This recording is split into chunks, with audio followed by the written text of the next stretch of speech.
Olá, estamos de volta com o último bloco do programa Lente Aberta e agora vamos conversar com o Dr. Francisco Barros Neto, otorrinolaringologista, diga-se de passagem, um dos melhores do país, que vai nos explicar um pouco sobre doenças do sono. Doutor, nós já conversamos em outras ocasiões sobre esse assunto e me lembro de uma fala muito interessante que o senhor descreveu de uma paciente, que ela chegou pedindo para o senhor salvar o casamento dela, porque ela não aguentava mais dormir com o marido que ela amava, porque o ronco dele era excessivo. E o ronco é uma das doenças do sono, correto? Correto. Assim, na verdade, para a gente dividir de maneira mais sintética, né, existe o que a gente chama de distúrbios respiratórios do sono e os distúrbios não respiratórios do sono, né? Os distúrbios respiratórios do sono envolvem o ronco e também a chamada apneia, que na verdade é quase uma sequência do ronco, né? Então, nós, otorrinos, trabalhamos com os distúrbios respiratórios do sono, né? Os não respiratórios é insônia, é movimento de pernas, né, que a pessoa fica, terror noturno, essas coisas assim que mais diretamente com o sono propriamente dito, né?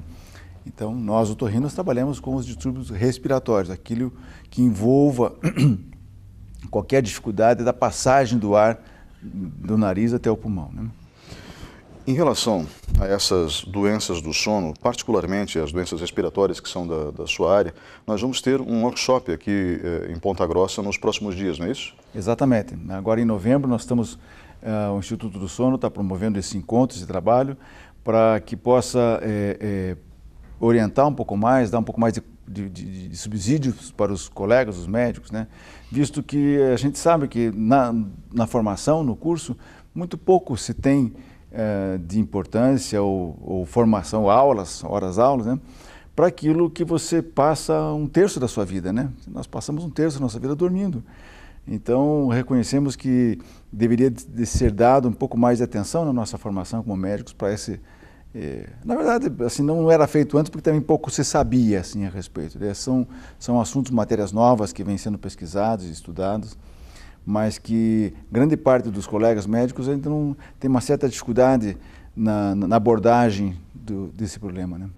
Eu me lembro que eu tinha esse problema e uma vez conversando com o senhor disse algo que eu detestei na hora, né, que foi emagreça primeiro, depois a gente conversa. Boa parte dos problemas de ronco estão ligados ao excesso de peso? Boa parte dos problemas estão ligados ao problema de peso, assim, né? Essa é uma história que muito frequentemente a gente consegue levantar na conversa com o paciente, né? Eu roncava e tal, e depois que...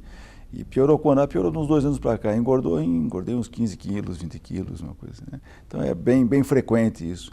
E realmente é o que faz parte. A gente procura incentivar da melhor maneira possível, porque o benefício não é só para o ronco, a gente sabe, está em qualquer revista que você abra aí, os benefícios que você tem de uma relação altura-peso, né, adequada, para a parte osteomuscular, parte de lipidograma, colesterol, triglicerídeo, glicemia, tudo isso, essas coisas a gente que já estamos meio cansados de saber, né? Mas não é preciso fazer uma cirurgia bariátrica para parar de roncar, ou seja, é só perder alguns quilos, é isso? Então, depende do quanto a pessoa está fora do peso, né? Ah, sim. A cirurgia bariátrica tem a sua indicação, né? Embora eu acho que pode ser feita muita coisa antes, assim, né? Mas uma vez que você emagreça, você deve resolver esse problema. Existe mais ou menos assim, para cada 10 quilos que você vem emagrecer, como é que é? Para cada 10% do peso que você venha emagrecer, você melhora 50% do seu problema do ronco, né? Então, é uma coisa meio produtiva, assim, meio escalonada, assim. Para quem não quer emagrecer, existe outra alternativa? Existem outras alternativas, né? A mais colocação como padrão ouro de tratamento é o chamado CPAP, que é um aparelho que você tem uma máscara que prende no seu nariz, o nariz e o rosto, ligado com um caninho, vai num compressor e aquilo injeta ar dentro de você durante a noite e vence esse bloqueio da passagem do ar, né? Não dá para dizer que seja um sono totalmente natural, mas para aqueles que têm uma grande dificuldade, eles têm uma adaptação muito simples e fácil com isso, porque o benefício é muito grande, né?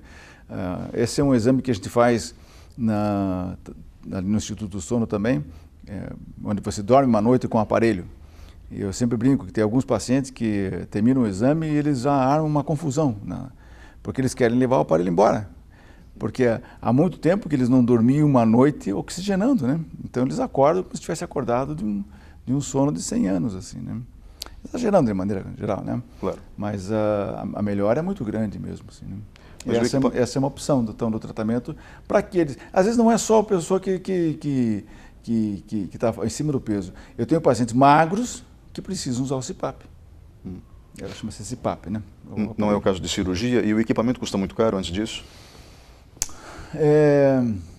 Já foi mais caro proporcionalmente, mas eu acho que hoje deve estar custando em torno dos R$4.000, mais ou menos. Não é uma coisa barata, assim, né?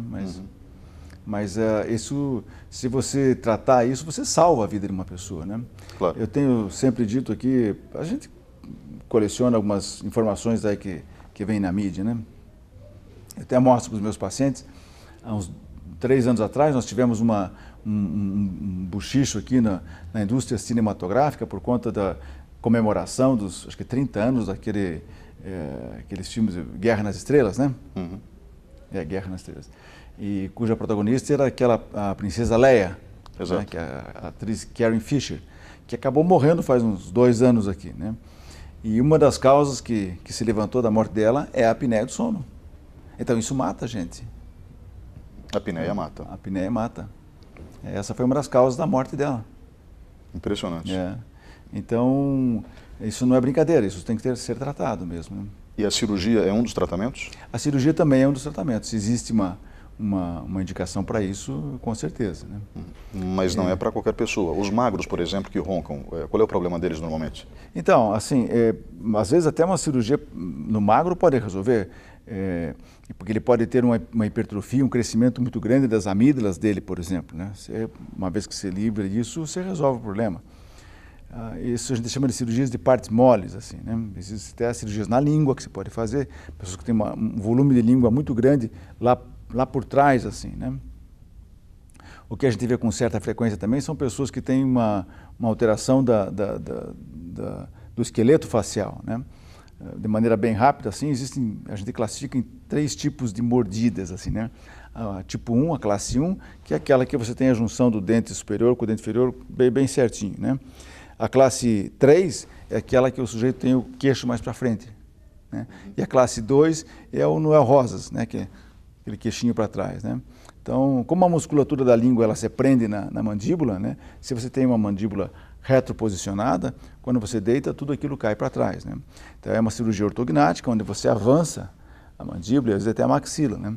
Essa é uma cirurgia um pouco mais agressiva, mas que resolve o problema do sujeito também, né? Bem indicada, resolve.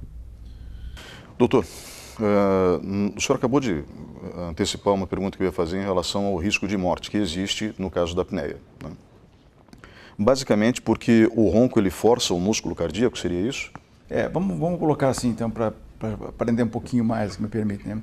Então, nesses distúrbios respiratórios do sono, nós temos o ronco, que nada mais é do que o barulho produzido pela passagem do ar. Normalmente, o ronco, ele traz um problema social, vamos chamar assim. Claro. Quando você tem uma interrupção da passagem do ar, que é chamada apneia, esse é um problema médico, esse é o problema, né, que pode trazer. E eu coloco assim de maneira, para exemplificar também, imagine que a sua saúde seja uma barragem, aí, uma Itaipu da vida, né? Cada vez que você para de respirar à noite, é como se você pegasse uma picareta e pum, na barragem. Um dia ela vai estourar. É assim que funciona, né? Entendo. Ou seja, você força o músculo cardíaco, daí você tem uma parada cardiorrespiratória. Não é só o músculo cardíaco, você tem toda essa baixa de oxigenação que você tem no seu sangue, você promove a dificuldade da mobilização, da retirada dos radicais livres, você promove um processo inflamatório no seu organismo. Uau. É bem complexo, assim, todo o malefício que pode ter, né? E são essas informações que o senhor vai levar aos seus colegas nesse workshop que vai ter em Ponta Grossa sobre doenças do sono? Também, é isso também, né? Basicamente, na verdade, se sabem já muito disso. O que não se sabe, por exemplo, é a interpretação dos exames, que é um dos focos fortes que a gente vai fazer, né? Como é que você vê? Tá bom, bem o exame para você, o que você faz com esse paciente daí, né? que normalmente isso não se aprendia, pelo menos na faculdade, algum tempo atrás. É como alimentação também, que esse é um outro assunto que eu gostaria de conversar com você depois aqui, né? Eu tenho uma previsão que foge um pouquinho do assunto, mas só para deixar a curiosidade em cima do ar, que num prazo de 20, 30 anos, ou menos 20 anos, aqui, nós médicos vamos perder metade dos nossos pacientes para os nutricionistas. Mas fácil.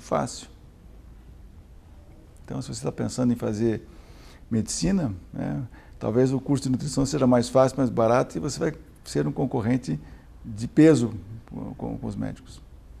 Isso porque a alimentação saudável, lógico, né, acaba prevenindo um monte de doenças. A gente está buscando um pouquinho mais de informação, uma prática daquilo que eu chamo de otorrino-integrativa, né? É uma abordagem nova da otorrinolaringologia, e a gente busca conceitos antigos que, na verdade, são pétreos, né? Como as afirmações de Hipócrates, que é o pai da medicina, onde ele dizia assim: faça do seu alimento o seu remédio, do seu remédio o seu alimento. Então, ele já dizia isso há milhares de anos atrás, né? E é o que nós estamos hoje entendendo, a necessidade de buscar isso mesmo. Doutor, quem sente esse tipo de sintoma, como o ronco ou mais grave a apneia, deve procurar um médico? Com certeza, né? Nós falávamos, por exemplo, o perigo da ocorrência de morte por doença, né? Mas tem uma que é muito frequente também, a gente vê, que decorrente diretamente da apneia, que é a chamada sonolência excessiva diurna. São pessoas que têm muito sono durante o dia, passam a noite dormindo mal, oxigenando mal, né? Então elas dormem em sinaleiro, param no sinaleiro, demorou um pouquinho e já está dormindo. Né? Vai num consultório médico, senta ali, em 2, 3 minutos já está roncando, né? E aí você vê esses acidentes, basicamente, né? Principalmente motoristas, é uma situação muito, muito séria, né? Dormem. E não só em carros, como em aviões também, né? Tem história de pilotos dormirem em voo. Então, essa sonolência excessiva diurna, que é uma consequência direta desse sono mau, né? Desse mau sono, é uma causa de morte por acidentes, né? Doutor, muito obrigado pela sua presença hoje aqui. Sempre um prazer estar com vocês aqui. Nós encerramos o programa de hoje neste instante e voltamos na semana que vem. Um grande abraço.